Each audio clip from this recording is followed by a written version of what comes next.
अमरावती शहरातील नव्याने सुरू झालेल्या वैद्यकीय महाविद्यालय परिसरात डुकरांचा मुक्त संचार दिसून येत आहे।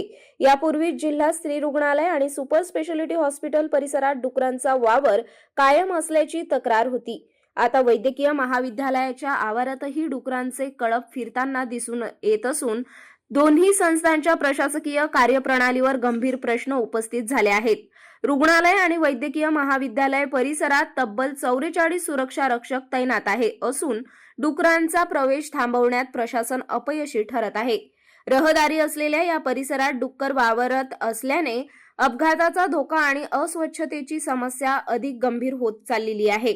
डुकरांची पालन पोषण करणारे कोण आहेत, त्यांचा व्यवसाय कुठे चालतो याची माहिती जिल्हा स्त्री रुग्णालयातील अधिकारी ते कर्मचारी सर्वांनाच माहिती असल्याचे समोर आले। तरीही आजपर्यंत कोणतीही कारवाई करण्यात आलेली नाही। यामुळे प्रशासन हेतू परस्पर दुर्लक्ष करत असल्याची भावना नागरिकांत निर्माण झाली आहे।